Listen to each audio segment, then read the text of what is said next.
Hey guys, today we're taking apart an HL-2240. You may need this in order to get some parts and things like that, but we'll just get to it. HL-2220, 2230, 2270 are pretty much the same, and then the other ones that look like this are very similar to disassembly. So for most of the things, we're going to use a Phillips head screwdriver. So we're going to go ahead and start with the toner and drum. We'll remove those first. The tray.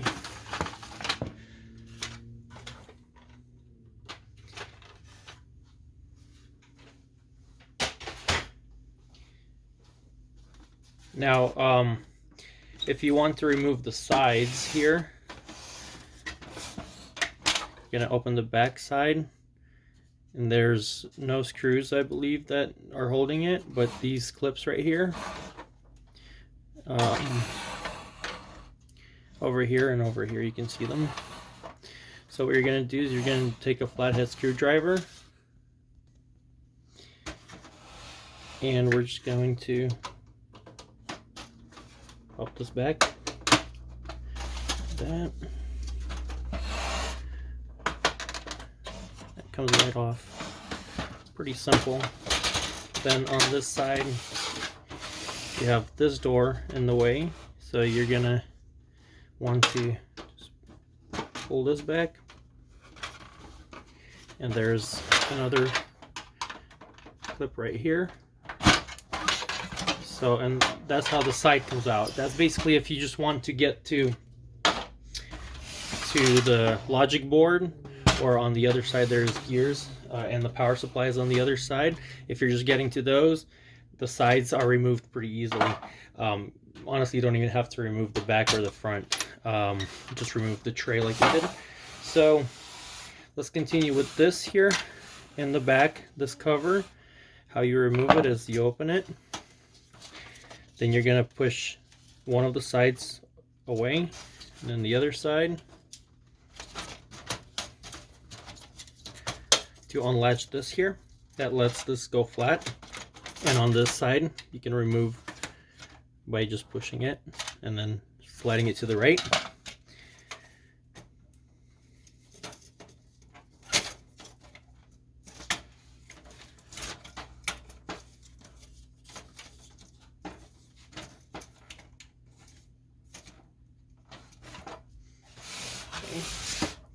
This front cover, to remove it, we're first going to disconnect this tray latch, and that's another thing that we point out in another video. If it's disconnected, you're going to have a toner in there that's stuck, so you want to make sure you put it back when you're all done fixing the printer. So this latch, just push it back. You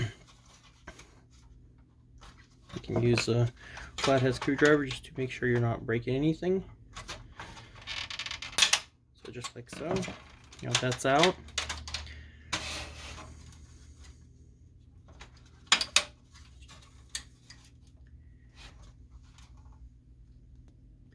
Now in order to remove this, there's a latch right here that you're just going to need to lift and then slide this door to the left, to the right, I'm sorry.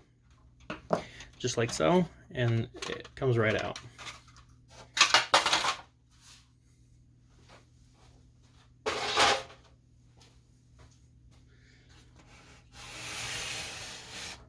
Let's continue to remove this side now.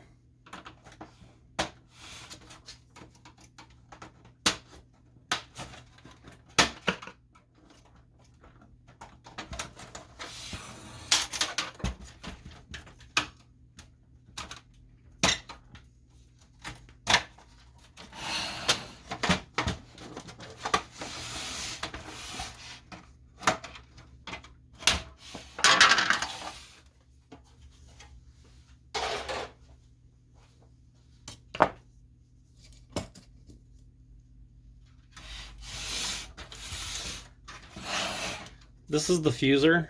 We're just going to continue and remove the, get to the fuser part now, since basically to remove it, you'll need to have access to here to replace the fuser to disconnect this. So you will need to remove the left side and the right side possibly, or may not be necessary, but this side here for sure. So we're gonna remove these two screws here, this one and that one there. That will release this plastic piece.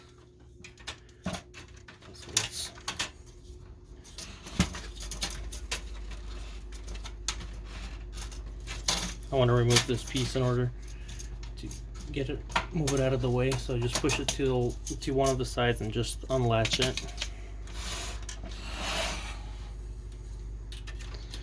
Now we have this part that we unscrewed. Go ahead and open.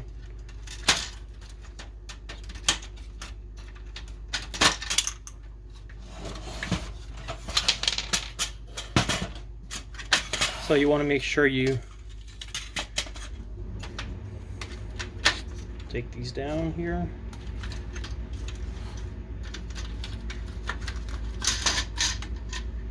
Here we go. This is our fuser unit right here. What we first need to do is you're going to need to disconnect it from the power supply.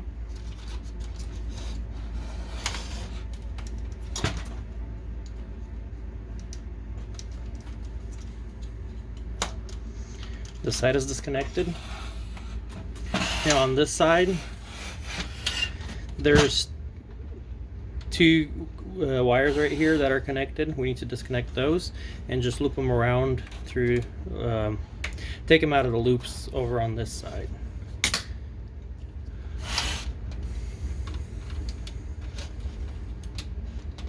So you want to be very careful by disconnecting these to avoid any damage. So just pull them straight up. They're a little bit tough to get out.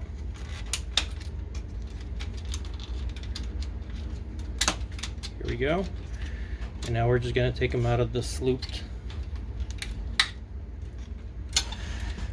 So now we have that out. We're going to push this cord out.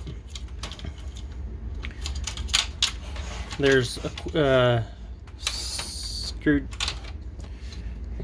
screwdriver right there. And right there that we need to remove in order to release our fuser unit.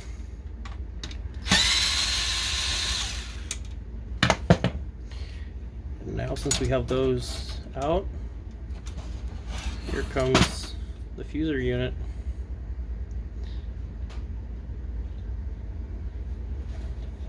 As you disassemble the printer, take pictures as you go. That'll help you put it back together. Or make a video for yourself, or just play this one backwards somehow in order to get things put back. But I would really recommend, especially in the hard places, just take pictures. For example, the loop area, in order to loop the cords back into place, just take a picture and that'll help you a lot.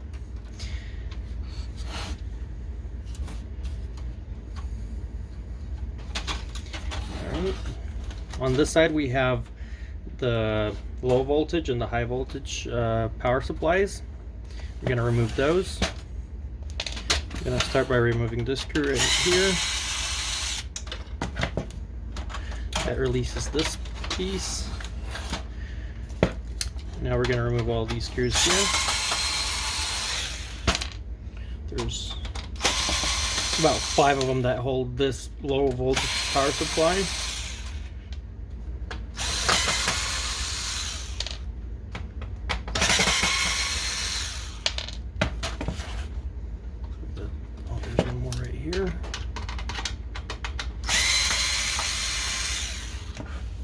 Also, a picture would help you figure out which, because these screws are different. Some go into plastic, some go into metal, and they're going to be different. So take a picture so you can see which one goes where.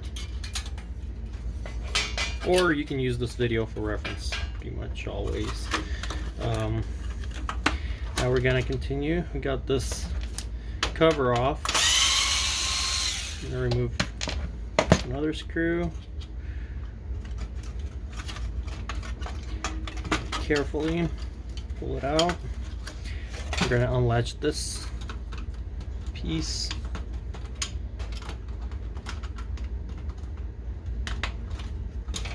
Here we go. User portion, and then there's going to be wires connected to the back of this board that you want to very carefully disconnect. So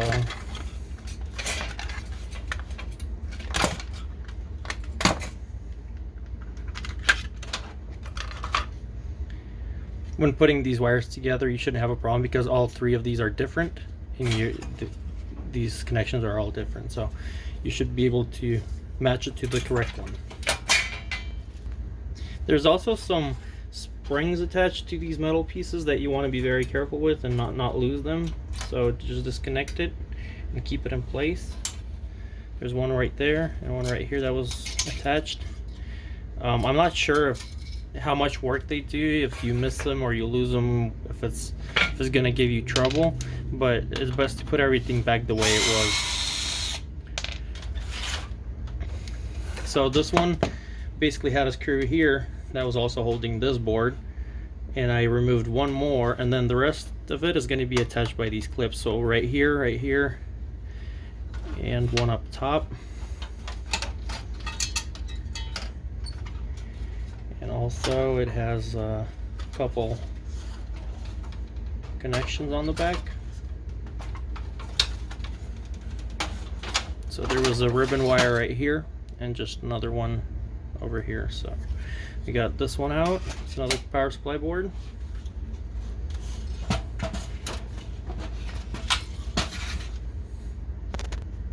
So now we're going to go to the other side. This is where the formatter board is. Basically, to get to it, like I said in the previous few minutes, you just need to remove this side in order to change out the logic board. And you don't need to do everything else that we did. It's just that we're assembling the whole printer. So first, let's disconnect all wires that we have here. Be very careful because you don't want to damage any of the cords, even if you don't care about the board anymore, if it's down or whatever. So we have all the wiring out, and there's 4 screws.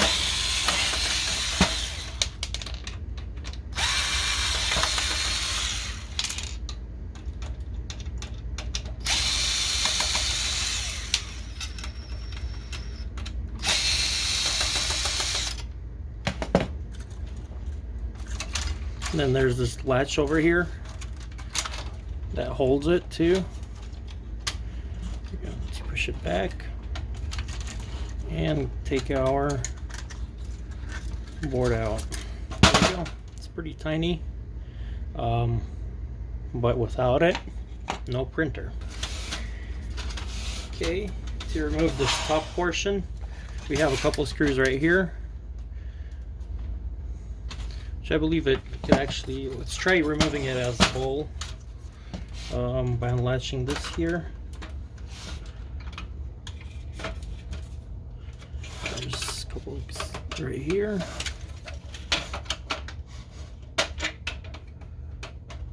Right under it is where the laser unit is. Then there's another latch right here. And right here. So there's 6 total latches that hold this piece in place. And that's how the top comes off. It has the button for it, but the board for the button is right here. So this goes right over it, and that's how this gets pressed. So that's basically what you need to do to get to the laser unit. Usually it just needs cleaning, and you can clean it without going through all this trouble by just reaching in here where the toner cartridge goes. There's a slot right here that you can just put some paper towel in, or some cloth, microfiber cloth or whatever, and just wipe it clean. Usually if you're having lines and everything like that, it's due to a bad toner or a drum anyway, so you want to check those first before going into any major repairs like this here.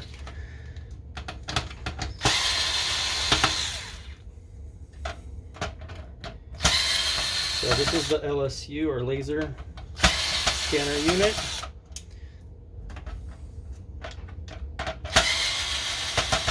Also, to get to this portion, all you need to do is remove the two sides, and basically you got it. You don't even need to remove the front or the back, because like you see, the latches go here, over here, and then on the sides, and then the top comes off. So, and that's how you get to the laser unit. If you're changing it out, just disconnect it right here and put your new one in. This is the area that I was talking about cleaning through here, but it's rare, but it does happen where you just need to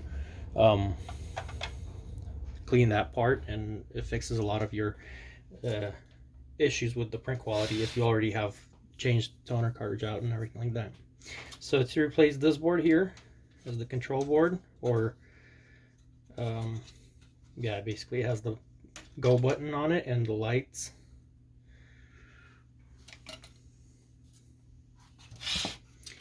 Pretty much we got most of the stuff out that you need to get to or replace. It's a very simple printer. It does very good work.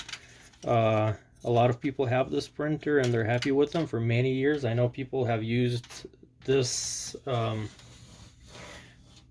previous model to this one was 2140 and 2170, and people have them for over 15 years since basically it came out. This printer is about 7 years or so old, but the newer ones, HL series, are pretty much similar build and they are also good. But if you have this one, you need to repair it. This is pretty much how to get to most of the parts here. I don't see a reason of us going any further. I've never dealt with changing these gears. Usually there isn't a problem with them, but if you do have a problem with the gear, open this up and look at it.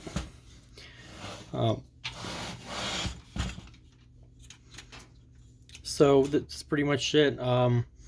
Haven't done these rollers yet, but if there's a request, then I'll try to get to them in another video. Thank you guys for watching. Please check out our other videos, subscribe to our channel, and like this video if we were able to help you. And have a wonderful day. Have a happy holiday season. Merry Christmas. Happy New Year to everyone. And thank you again.